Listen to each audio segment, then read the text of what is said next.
Hello, everyone, and welcome to another episode of the Boost Your Biology podcast.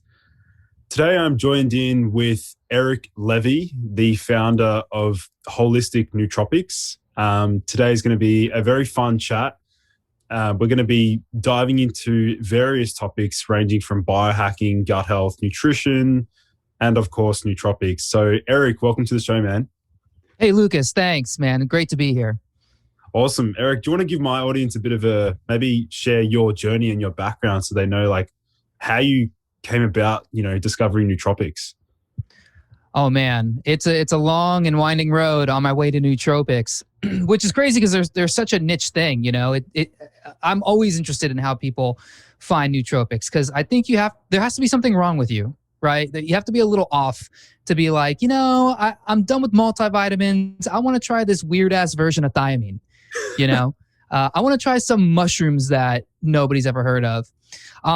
My personal health journey is kind of wicked. It all starts with me search. Like everyone wants to do the research, but I think so many people who get into this, it starts with me search. You're like, what's wrong with me? There's something going on. And for me, it was, probably about a decade ago.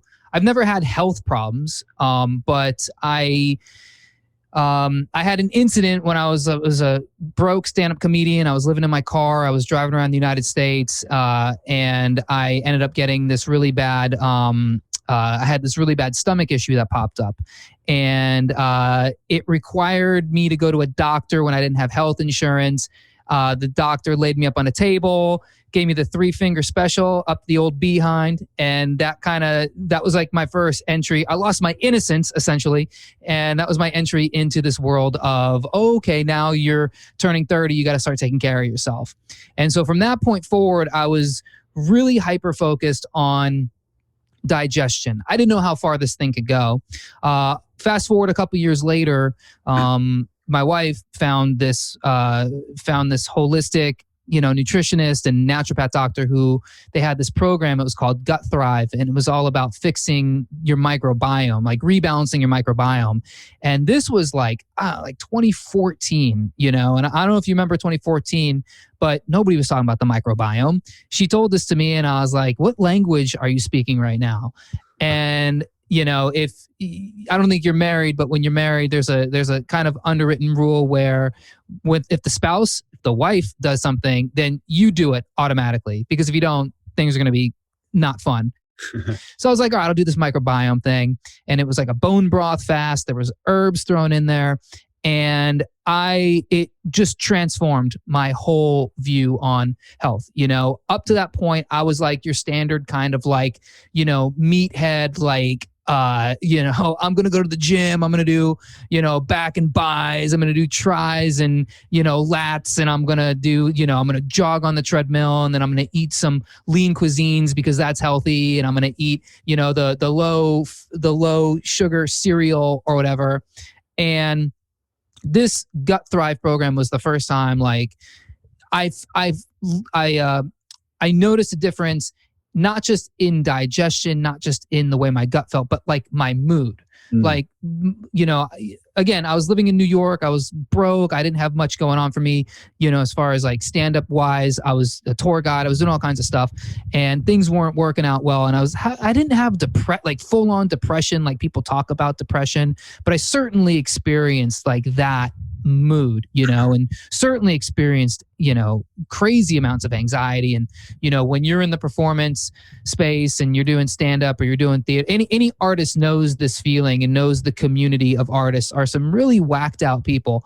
And so I'm just around mental illness all day, every day, and it just kind of became a part of the MO, and it infected me. And I was always a really upbeat guy. And I noticed my mood, it just really started to, and I was living in New York again. And, New York, you just have this baseline, attitude of like, hey, go after yourself. Right. And after I did this gut thing, I noticed like I couldn't go there anymore. I didn't have that like dark cloud hanging over me. It was like literally just everything transformed in my life.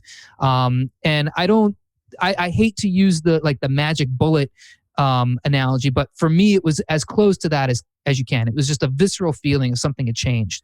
And so I became interested in this idea of well, what is this gut-brain connection thing all about? And this is about the time when all this research starts coming out about the gut brain, the microbiome, the enteric nervous system, right? Like how your vagus nerve connects from your brain to your gut. Serotonin's made in your gut, dopamine's made in your gut, GABA's made in your gut. And then, I stopped doing stand-up and I got really into nutrition and health coaching. I became a nutritional therapy practitioner, started working with people. And then it's about the same time, like this kind of biohacking movement started going. And, I was like, I really love working with people with nutrition. That's kind of like where I start from. But when you're in the biohacking space, then it becomes like these kind of crazy things, right? It's like, it's not just like, hey, how can I be healthy? That's kind of boring. I got burnt out on like the diet wars thing. Like, I don't give a shit if you're keto, vegan, paleo, if you're doing the South Beach diet, the Atkins diet, I just don't care. But the nootropic space or the biohacking space is interesting because it's like, hey, anti-aging, and then, doing some wacky stuff, like wearing wearables on your heads and sunning your balls, putting ice on your balls. I don't know why. It's just the whole thing just kind of spoke to me. And then I started to see these nootropics, right? Like things like lion's mane and amino acids. And I read this book called I think it's called The Mood Cure by this lady, Julia Ross. And she's talking about how she would treat people with amino acids, who had serious problems. She was talking about how she used amino acids to get people to stop smoking and get people to stop, doing meth and all with like certain amino acid protocols. And then you start diving into that more, you find, okay, well, now those are in the nootropic space. The mushrooms are in the nootropic space. The herbs are in the nootropic space. And then you go, how deep does this go? And I started getting into all these nootropics groups and just looking at some of the stacks that people were putting together.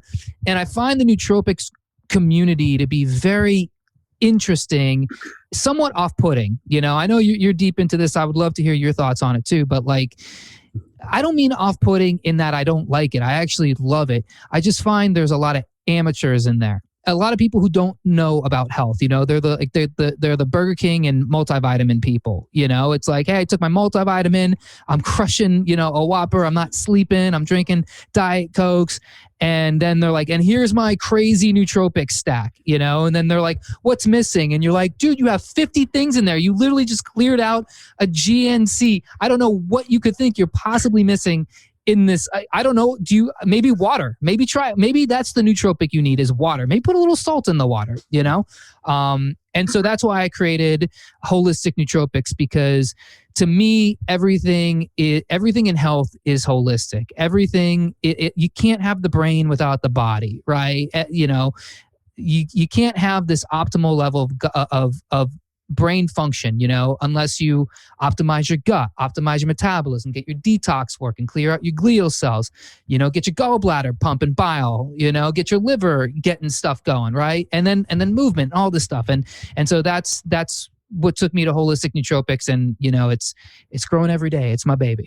It's amazing, man. It's so funny what you mentioned just then about the some of those rookies that get into nootropics, because I remember in the very early days when I was like really interested in nootropics, I was hanging out on the Reddit, the subreddit Reddit r nootropics, and I literally just would scour people's posts and like think and just cringe at so many of them, just like, what are you talking about, dude? Just really random shit. Yeah. And it's like, I get it, because I'm actually with nootropics. Like, I consider myself kind of an amateur too, because there's so much to know, right? Like, I look at your Instagram and, you're always blowing my mind with like, hey, here's olive leaf extract. Hey, did you know that it does like, it can make your pinky finger like grow an extra inch? It's like, holy shit, what are you doing? And it's like all of these things, the science is out there, and I'm always like trying to learn more about it, because there's always like another compound. And then, I think the thing that I find most interesting, and you probably get this too, because you have an actual science background, is that, man, we're all just science labs. Right? We're all just laboratories, and we're just pumping chemicals in, and we're so disconnected from the actual biochemistry happening in our bodies at like the cellular level that, you might take some L-theanine, right? And you might pair that with like, I don't know, some ashwagandha and then some chaga mushroom. And then you throw in like a paracetam, and then you got a modafinil coming in, and you got a huperzine. And then you start doing all this stuff, and you never know what is actually happening inside your lab. And what's probably happening, because I see these people, they're like, oh, I tried, somebody be like, hey, what do you think of rhodiola? And then you'll see 50 comments and half of them are like, that stuff sucks. It doesn't work. And it's like, well, yeah, because you didn't set your lab up correctly, right? You just like went in the lab and started throwing stuff at the wall. And that's just not how this whole thing works. Yeah, I love, at the start, you mentioned this whole theory of like, me search. And like, I really love that term because it just reminds us of the fact that we're so unique and like we have such individual makeups, and like in general, like conducting those experiments on ourselves, like they need to be in very controlled environments. And that's why like, yeah, I'm a big believer in like self-quantification or tracking, and just I think like the biggest mistake that people make when they first dive into nootropics is literally what you mentioned about like, I've got like 50 compounds in my stack. Which one's working? They just don't know, right? You have no idea because you're not running an experiment correctly. Like an experiment, you have to have a control. You got to have some sort of like setup. You got to know like, how does this pair with this? And then if I tweak up the dosage, are you just taking like 5 grams of magnesium a day just because you're like, magnesium's great? Well, if it's good, then more is better. Jesus Christ, just go to just go to the freaking health food store and just drop your credit card on the counter and just be like, give me everything. I'll take everything. I'm going to take it right here. Just pound it in your mouth, dude. Just sit there with a giant spoon and just start shoveling pills and powders and droplets. Just start snorting it off. Why not? Like, why not do that? Because every single thing in these health food stores, every single thing online will have a benefit, right? And so, but you can't do that. And if anything, I've noticed is that when I take the weekends, I try not to have any supplements. Like I have protein powder because I put it in my smoothie, but like I don't use any of my vitamins, none of that stuff, right?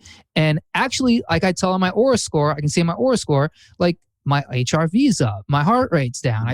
Somehow I get more deep sleep when I don't take anything. And to me, that's like an indicator of, oh, hey, your body likes this. So, so it's like you said, it's all individual, and it's interesting for sure. Yeah, Eric, let's go back to some of the things you mentioned around gut health. I know that protocol you went on was like life-changing for you. I'd love to dive deeper around like what that protocol involved, and what you gained from that. So I don't remember the exact protocol. It was a long time ago, but the keystone, the foundation of it was bone broth. It was like a bone broth. Like it started with a bone broth fast, and so we got bones, and man, like I go back, like I drink a lot of bone broth because we have we make bone broth as kind of like a part of what we do. It's a good base for soups and stuff like that, but I get weird with it too because I know it's got a heavy metal issue, but I don't know, man. Like I just dig this whole ancestral thing so much that I'm like, there's got to be something there, right? Because I got the benefit of it at first. Like I was just drinking just straight bone broth for like 3 or 4 days. That was it, just bone broth, and it was so weird because it was like, have as much bone broth as you want, but you can't eat anything else. So I would like be, because I was doing comedy at night, so I'd take like these jars of bone broth. I'd be at comedy clubs hanging out, and I'd go do sets, and then I'd just be sitting in the back like drinking bone broth. People were like, "What are you doing, dude?" They're like, "Hey, you want to get some chicken wings?" I'm like, "No, I'm not really hungry." Meanwhile, I'm starving, dude. I'm like, "Stop talking about chicken wings." I'm just drinking this fucking weird fluid.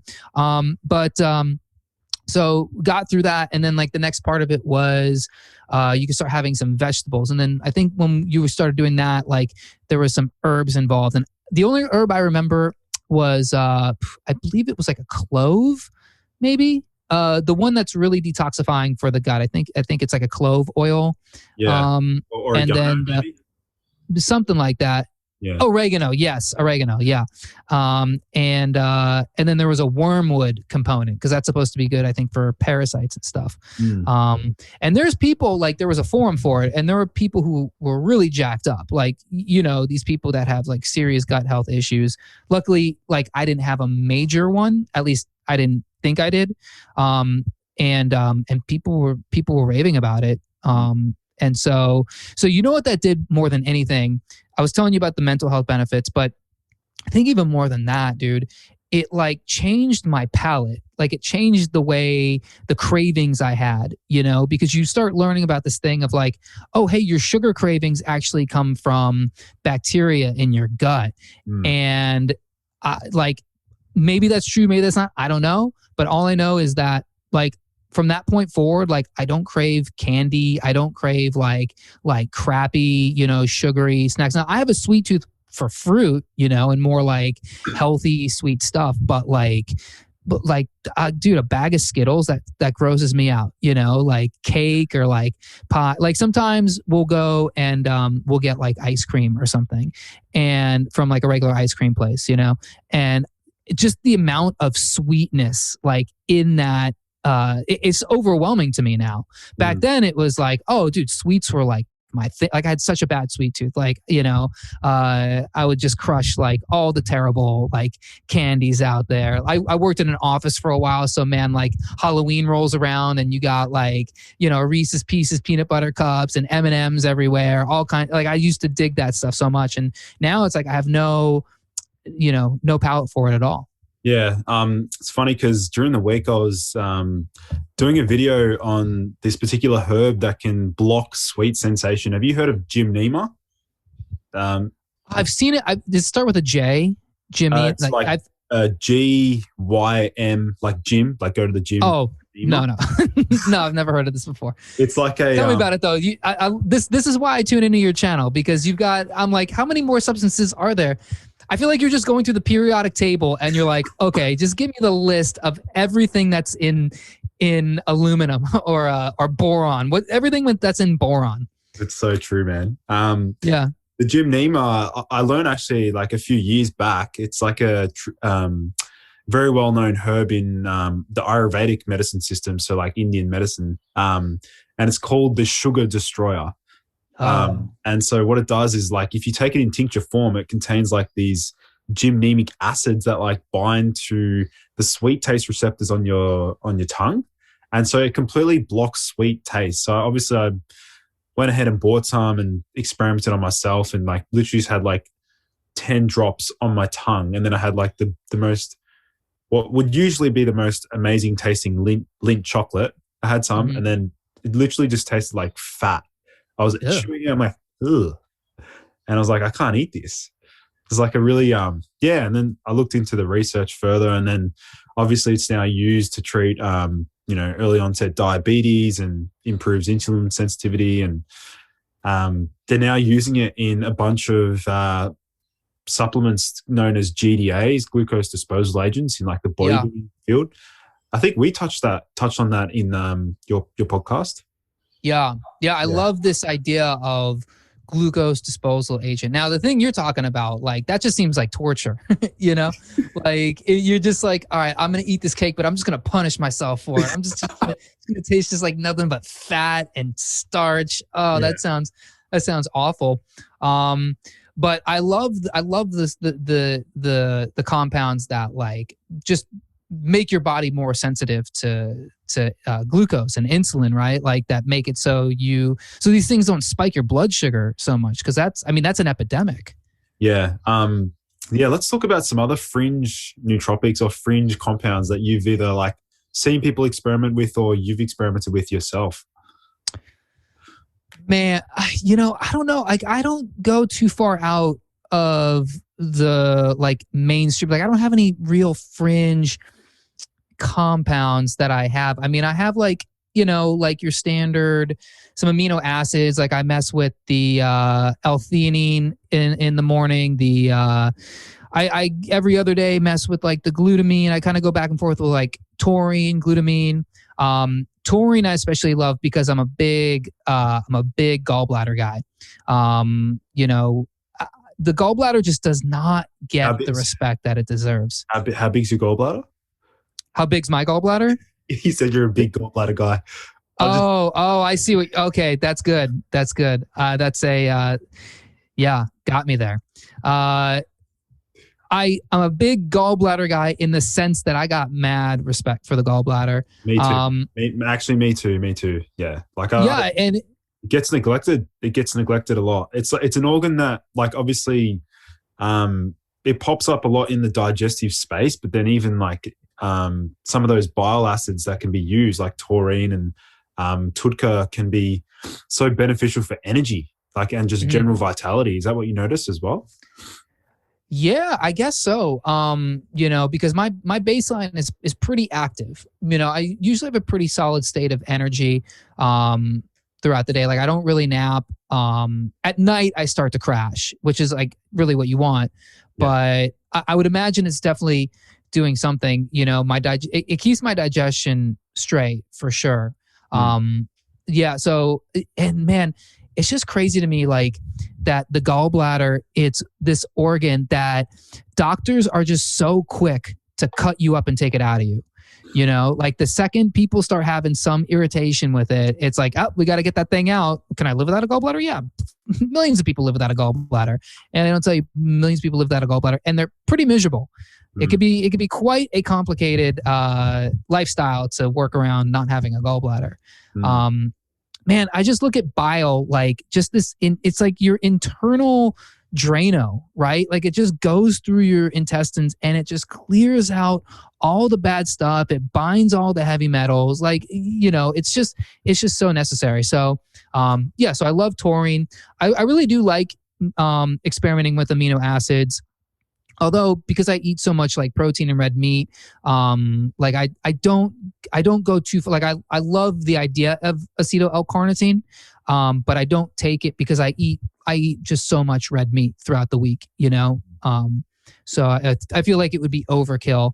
I just started taking creatine because I was taking that when I was younger, like when I was a real meathead, like when I was like 20, and I just like wanted to get in the gym and get big or whatever. And I started taking that again. I'm kind of hot and cold with that one. I'm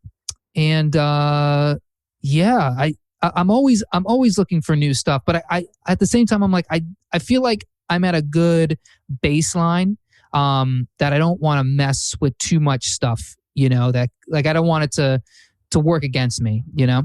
What would you say was like that had the most dramatic effect on improving your baseline out of all the modalities, like sleep, exercise, nutrition? Like, what do you think really moved the needle the most for you?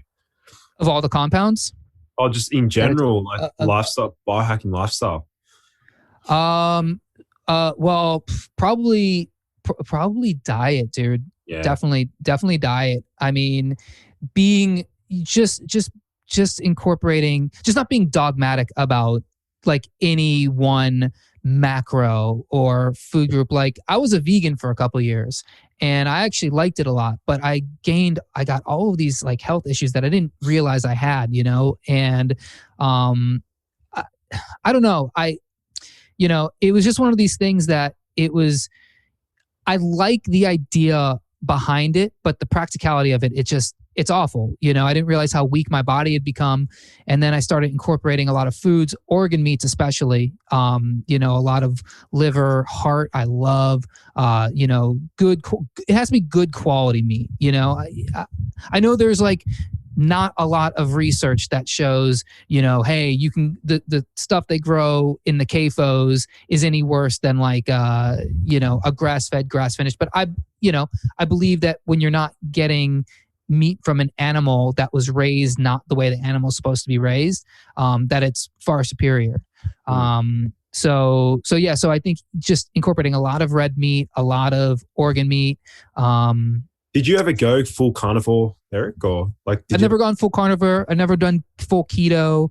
I'm like really like paleo. I'm like really strong paleo because I like carbs. I like good carbs. I like potatoes, dude. I like lentils. I love bananas, man. I ate a ton of bananas. And I like on weekends to like have the freedom to eat. Like, if I'm out somewhere, be like, look at the menu and go, hey man, like ribs and sweet potato fries. That sounds amazing, right? What's on the ribs? A little bit of like sugar sauce. All right, well, screw it. Yeah. Dude, what am I going to, why do I have to be so dogmatic? And I get there's people with health problems that have miracles with like the carnivore diet. When people do that sort of thing and they're like, and then they start evangelizing it, I always wonder just like, how honest are you being right now? you know, because we can't. And how honest are you being with yourself?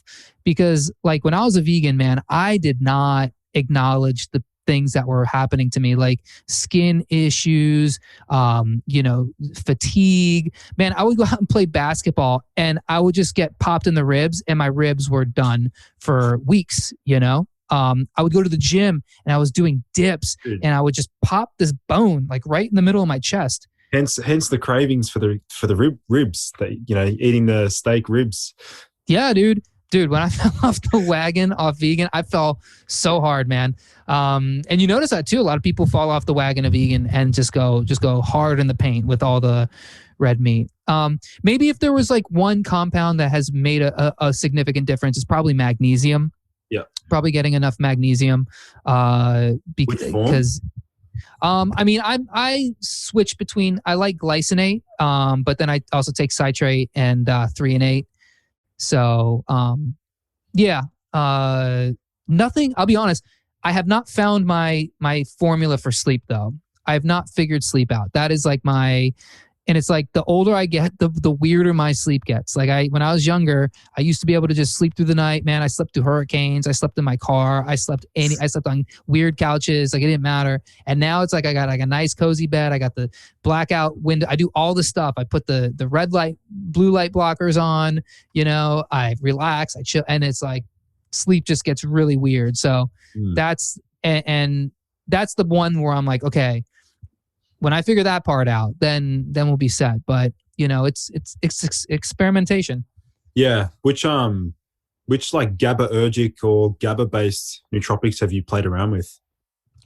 I mean, like I said, I do L-theanine. Yep. I'm sorry. Well, I do L-theanine, but glutamine. Yep. So I do some glutamine.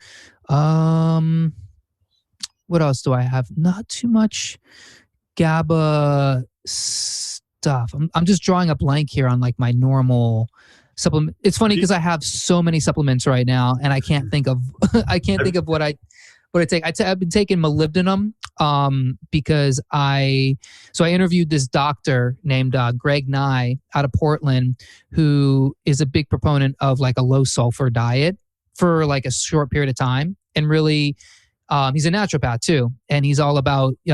He finds that a lot of people are sulfur sensitive, so you find a lot of sulfur in a lot of these, like the paleo diet, for instance, right? I mean, really, any healthy diet has a lot of sulfur. You know, cruciferous vegetables, meats. So I was like, man, maybe I have a sulfur sensitivity. So I started taking some more molybdenum. But really, I just try to get everything from food, to be honest. I'm like, the more I can get from food, the better. And I think because I eat such high quality food, like, and that's not like a brag. That's just like, I go out of my way to make sure I get meat from a farmer who, like, I know exactly the farm that's coming from. All my veggies come from, from farmers too. It's like, there's a small percentage of my food that I don't know the supply chain, but I'm getting all of these nutrients from these other things that if I go too heavy with some of these supplements, that it could. I think it has a what do you call it? Negative returns. Yeah, you know what's really funny is the other day I was thinking about some of these experiments that I want to run on myself, and some of them that I've done in the past, and it's just crazy to think that like I can literally induce a state of like extreme melancholy and just like flat mood and really sad and just deflated and low motivation by selecting certain types of food. And it can happen within a day or two. Like, let's say I do have like I binge out like on very high processed sugar or like just, really unhealthy food. The next day, like I think it's really tricky for people because they'll think that something's wrong with them, but they just forget that the food itself can have such a huge impact on how someone feels. Like, have you ever has it happened to you in the past? Like, noticed that like certain foods can really mess with your mood? Yeah, well, that's the thing. That's like where I really come from the most is like, I don't think most people know what it's like to be at a 10. Yeah. I think most people live their lives between, and I'm not I'm not like pulling any punches here. I'm not going to say most people, well, some people, no, it's most people, dude, live between a 2 and a 5. And I'm being kind of generous with that on the 5 side because, dude, in America, 6 out of 10 people have at least one diagnosed chronic disease. It might even be more than that. Like when you have a chronic disease, that is serious shit, you know, like when you're taking medication and then the medication compounds all of these side effects. And so most people are walking around at a 2 to 5. And so they don't know, like the feeling that you just described, I know that feeling exactly, right? Because I try to live at a 10. Most days I'd say I'm somewhere between like a 7 and a 9. There are days where I hit 10, but you know, it's hard because when you're living your life and you're busy and you're doing stuff and you're trying to blow up your YouTube channel and you're going to school and you're doing all this stuff, it's like, it's a lot to deal with, but I know what it's like to be at a 10. And when I'm not at a 10, when I'm at a 8 or 7, I'm like, okay, I feel it. When I go out, when I do like you said, and it's like Saturday nights, my night, go out with the wife, we go get like a nice dinner, and I'm like, I'm gonna get a drink, dude. I've been getting into old fashions lately. Maybe I'll smoke a little doob or two, and maybe who knows, like I'll have some ice cream, right, or I'll have some French fries that are cooked in some bullshit oil. Well, the next day I'll wake up and I will feel that too. I'll feel that 3, and I'm like, this sucks. But I think when you live in that, when you live in 2 to 3 and you have no idea what 9 or 10 feels like, it's just normal. It's just normal to wake up and like just live in this haze, right? And start your day like, oh, I cannot get out of bed without a Red Bull. I cannot get out the door with a few cups of coffee, right? And then the first thing you go to, it's like a high carb, like, muffin or a bowl of cereal, or something. And then you drink some more coffee, some orange juice, man, it's just, when you think about the amount of just bullshit carbohydrates that are in breakfast food, like the amount of sugar that people start the day with, right? Yeah. Like you're out of the chute, like the morning, that's your time to shine. That's when you're just so, at least me, like I'm at peak, right?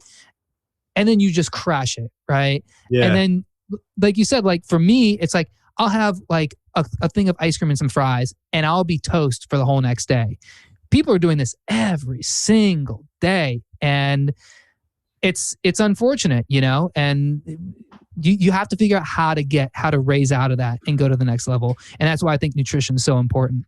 If you did start your day with like a super high carb breakfast, like, I don't know, oats with heaps of fruit and very low fat and just very, very high carb, like how would you function like throughout the rest of the day?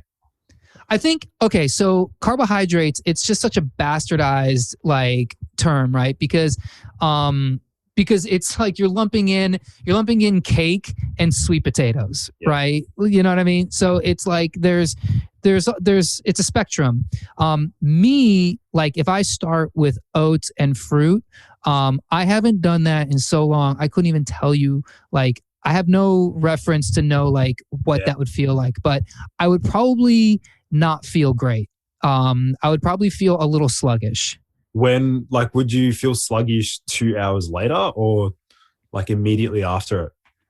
I think 2 hours later. Yeah. I think I would be like, I would feel pretty good. And I know oats are not terrible. Like, I think oats are like the one like kind of carb food that you can kind of get away with in the morning. Like it's like the one of the few carbohydrate foods that you can kind of get away with in the morning. Fruit though, man, fruit goes right through me. Like fruit's like, it goes in, it has like a quick bang, and then it's like, I'm starving, So like, and me personally, like I prefer to just not eat early in the morning. Like I don't like do long fasts or anything, but like, I just don't like to start my eating, I love it, feeding window. like we're like lab rats. Like I don't like to start my feeding window until usually like later in the morning, like 10, 11. And usually with like, I don't like to go too hard with the food, but that's me. I know there's people that like, I follow all of these athletes on Instagram, and I mean, these are high powered, people, high performance, and they'll eat fruit and yogurt in the morning, and they seem to be doing okay. So yeah, I guess obviously it depends. Yeah, it depends on their like activity levels. If they're trained the night before and they couldn't get a big meal in before bed, or if they're specifically training for an event, or they've got like, a 4K time trial at like 6 o'clock at night. That's where I think, Right. yeah, it's context dependent. So yeah. That's the stuff I love too. I love like the specifics of like what you just said, like timing food for things. Like my day, it's mostly like in front of the computer, right? Like I get up, I walk, I'll do a workout, whatever, but it's not like, it's not like rigorous long form exercise ever or like a big event. So being consistent that's just kind of how I roll. But like, yeah, if you've got an event coming up where you need to perform and you're like, I work better off of carbs, then sure. I just think there's so many people who like, they start the day, like they're out of the chute with just not good carbs, not like oats and berries and stuff, but like, dude, Frosted Flakes, right? Like Lucky Charm, like this stuff I used to eat. I mean, I was eating that stuff in my 20s, I'm not going to lie, but man, I did not know the damage that it was doing. I did not know that like my anxiety was tied to these high sugary, starchy, high fructose corn syrup foods. Do you feel like in the early 20s you could sort of get away with it though? Like you could still yeah, absolutely. Absolutely. In your early 20s, man, most guys, I can't speak for women because I know women's bodies are very different, but guys, like we can get away with just the most garbage diets. Like, I mean, the amount of dudes that are just ripped, that are like 22 and they just eat just the most horseshit. Like if I ate one thing that they eat in a day, I would be bedridden, for a week. So yeah, and now that I'm almost 40, it's like I see how this stuff because I used to be the same way when I was like 25 and older dudes, it'd be like the ghost of the old guy in the office. It'd be like, you just wait till you're almost 40. You can't eat like that. Be like, shut up. What are you talking about? And I just down like a double quarter pounder with cheese or something, and not feel it. At the time, I didn't think I was feeling anything, but it certainly like eventually added up. And then in my late 20s, that's when it hit me. Yeah. What about your stance on fasting, man? Like, I know you said you don't really feel that hungry in the morning. So like, do you stretch out your first meal till like, I don't know, 10 a.m. or something? Yeah, I usually like to go about 11 o'clock in the morning. And it also kind of depends like when I ate the night before. Like I'm trying to eat earlier, but in the night, like I'm sort of scaling everything kind of earlier nowadays. But yeah, like I used to be big into like hardcore intermittent fasting, like there was a point where I was like a 4-hour a day eating. I'd never done the OMAD thing or like one meal a day. I was doing like 2 at one point. I was fasting for like 18, 19 hours a day and being active too. And I felt good with it, but I did read some research that was talking about like the deleterious effects of intermittent fasting on the gallbladder, on bile acid. And so that kind of like got me to stop because I was noticing that things were a little not right, in the bathroom. So I was like, okay, maybe take the gas off this a little bit. And I think, I don't know, man. I feel like it's not the thing that I know there's a big trend of fasting in the biohacking space, and I get why. And I think it has its time and place. I've done a 7-day fast before, and it was insane. I can't believe I did it. But would I do it again? Definitely not. I would never recommend anybody do that. Maybe I would do like a day or two, or maybe even 3, but, yeah, I've really kind of flipped my stance on fasting over the last couple years. Yeah, I did come across a weird study that looked at the effects of fasting on vitamin D levels, and they showed that a 24-hour fast was able to lower vitamin D by like 30 to 40%, which is insane. But yeah, I definitely think, yeah, again, time and place with fasting, and also from a performance perspective, a lot of people do feel very, energetic, or they have good mental clarity in the morning if they do fast. Maybe they're tapping into ketosis, or, maybe they're using compounds that actually facilitate greater ketone production like caffeine. I started playing around with spirulina. I don't know if you've looked into any of the spirulina research or played with spirulina. I do take spirulina though. I put it in my smoothie in the morning. Yeah, I was looking into the research, man. It looks phenomenal in terms of I just sort of brushed it off as like, it's just too mainstream, like everyone knows. And then I'm like, I came back to it. I'm like, okay, this has actually got some nice research. Do you think it would break a fast? Spirulina? Yeah. I feel like, I feel like when you go for the fast, right? If you're going for a long fast, like my intermittent fast, my daily fast is a little sloppy. Like, I used to be hardcore, just only water. And then now I like to have a little lemon, water in the morning. I feel like that gets my gallbladder juices moving a little bit. And then I'll drink like a little bit of coffee during my fast too. So, but I feel like stuff like that, like spirulina, who knows? It's all independent, right? Like, it's like people have different glycemic responses to these sorts of things, right? And that's the whole point of the fast, is to keep your insulin level like negligible so that you can induce autophagy. So it's like, would it break a fast? I mean, no, like nobody would consider taking spirulina while fasting to be any kind of satiation. But at the same time, like maybe for me, it doesn't raise insulin, but maybe for you it does. So I would imagine like the only way to check that is like with a CGM or something. Yeah. I think I'd imagine that like spirulina being very rich in like amino acids, and probably very, very low amounts of carbohydrates. I don't know, maybe like 0.2 grams or something. It's probably not going to make a huge difference. But in saying that, some of those amino acids have like they're, I guess, insulinogenic, which means they stimulate insulin release. So potentially, I don't know, maybe it might affect, because with fasting, the body's just trying to do like that nutrient sensing. So it's just sensing like which nutrients are available in the bloodstream. So I guess perhaps it would have a deleterious effect on someone's fast, but something to play around with for sure.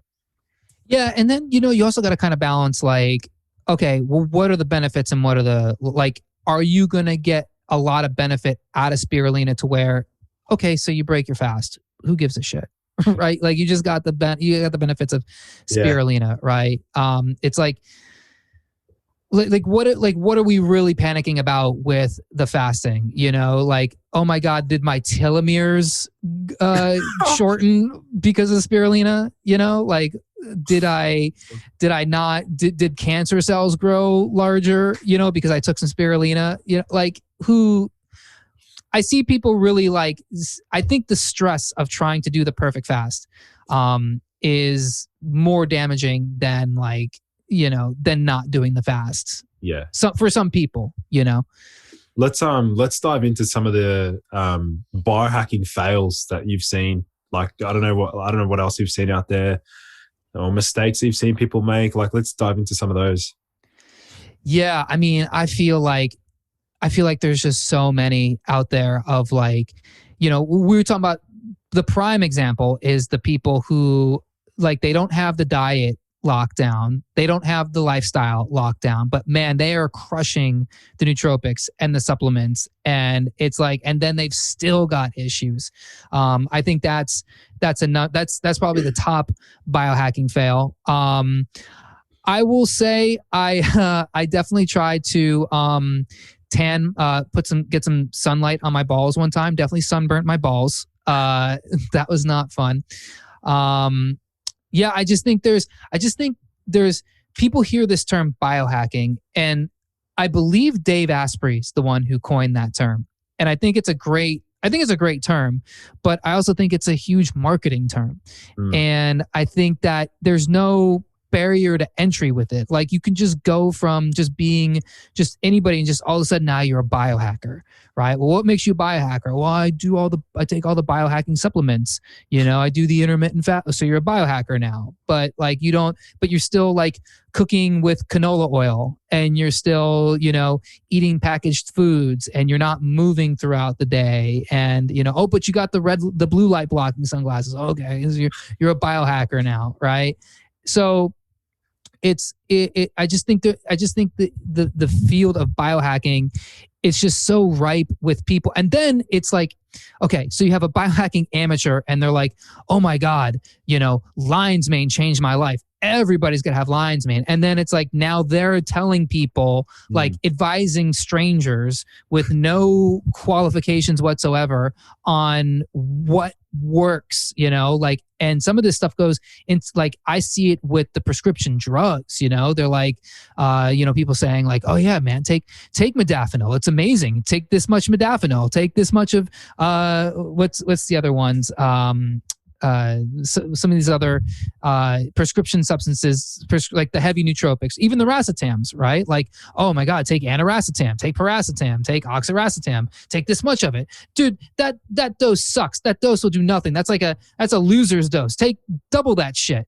And then people are like, okay, this stranger that I'm not even friends with on Facebook told me to double my dose. I'm going to start doubling my dose. And then, they're like, oh, but I can't sleep now because I'm so wired because I've just completely smoked my, all my acetylcholine receptors, right? Or I'm like dopamine overloaded, I'm serotonin overloaded, right? Like, so to me, it's like the biohacking field, it's like we have to have like some like level like of standards, where it's like, you're not a biohacker unless like you have a good A1C, right? Or like your glucose, your fasting glucose is like under 90, right? Like, I don't want to take advice from somebody who can't even control their blood sugar, right? Or can't even poop once a day.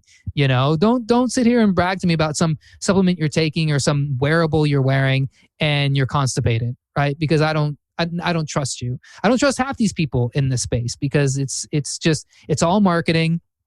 And I know because I have a lot of affiliate offers, right? Like, everybody's trying to make $1. And I think it's like, how are you making $1? Are you just doing it because you're like, oh, this product has a good affiliate rate, I'm going to throw it out there? Or are you like, no, I believe in this product. I've used this product. I like this product.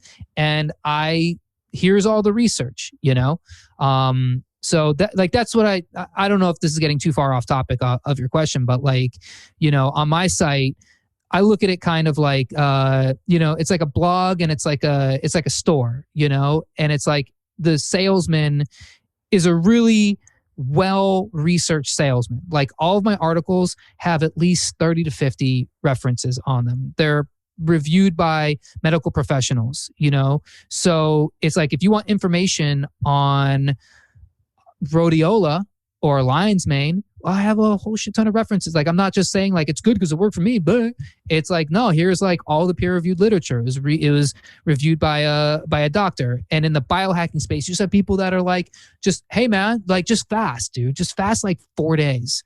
Like, dude, let's do a fasting challenge. We're all going to fast together. And then if you don't, like, I had a friend who tried to do that. He tried to do a fasting challenge and he's like, we're all going to do the fasting challenge. And then I hit him up a week later. I'm like, dude, how was your fasting challenge? He's like, I lasted literally 12 hours and I passed out. Yeah. And it's like, this is what this whole field is. It's like, nobody has their shit locked down. It's like, lock down the basics first, lock down the fundamentals. And then do the biohacking, do all that stuff and do it one thing at a time, get to a point where you're like, oh man, like, yeah, I feel great. I don't need coffee. That's the other thing too in the biohacking community. I don't know if you noticed, but everybody's crazy about coffee.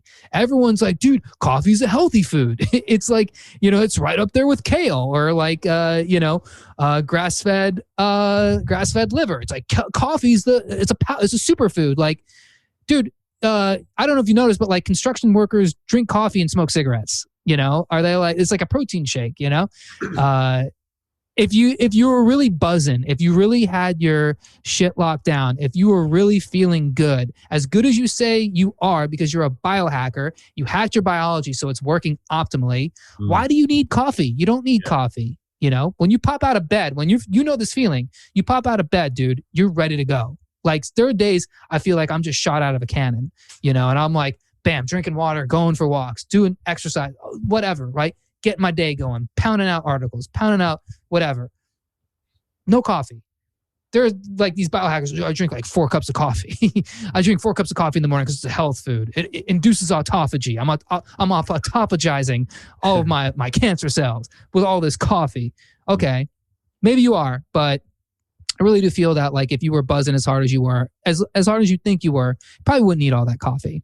Yeah. So that's my not so subtle rant on biohacking. I definitely align there with a lot of what you said in terms of, getting all the fundamentals right first, and then the icing on the cake really is like the nootropics and these fringe compounds. If you want to get like experimental, then for sure, like dive deep. But I think, really what's going to move the needle the most is honing in on, diet, sleep, exercise, stress management, movement, things like that. So yeah, I definitely align there. So, and the cold exposure too. You were asking me about like what was a big game changer. I just thought of this too.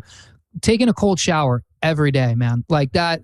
That's just a thing I've been doing for years at this point. And where I live now, the water's not so cold, but when I was in New York, like cold showers were brutal. And it really like rewired my nervous system to where I just felt more resilient. I just felt like super energized. It definitely had like all those effects that people tell you about. I was going out in the middle of the street when it was like, 10 degrees outside, 20 degrees outside, shirtless, just walk around like, let me get some of this cold, do that stuff, right? Like challenge your body, really like push yourself. And I think that's a good biohacking thing. Yeah, for sure. So Erik, I guess that pretty much wraps up the episode. If you want to share, like let my audience know where they can find you, where they can connect with you, share your details. Yeah, sure thing, man. I really appreciate you having me on the podcast, Lucas. This was a lot of fun. You're a wealth of knowledge with, with all this stuff. I think you're doing something real valuable for the community. So this is a great opportunity to talk about all the things that we chatted about. If you want to know more about me, go to holisticnootropics.com. You can download my free supplement guide. So one thing I did was I said, hey, people are buying supplements on Amazon and going to the store and buying supplements. And I'm just blown away, dude, by $100 million or $1 billion, $100 billion market. And like 99% of the stuff, it's just such trash. So I want to help people find better supplements. So you can go to my website and then I have a free guide that shows you basically just all of the ingredients to avoid when you buy supplements. So if you're going on Amazon, you're buying supplements, just have this guide on your desktop. Look at all the different like preservatives, fillers, flow agents that end up in supplements. So you can download that free at holisticnootropics.com. Check out my podcast, Holistic Nootropics, as well. And then you can catch me on Instagram. Going to be starting the Instagram channel, Holistic Nootropics, this summer, but you can find me at Holistic A-Hole on Instagram. Epic. All right, awesome. Well, I'll be sure to link those in the show notes. But Erik, thanks for coming on the show, man. Yeah, man, this was a blast. I love it, and thanks so much for having me. Awesome. Cheers.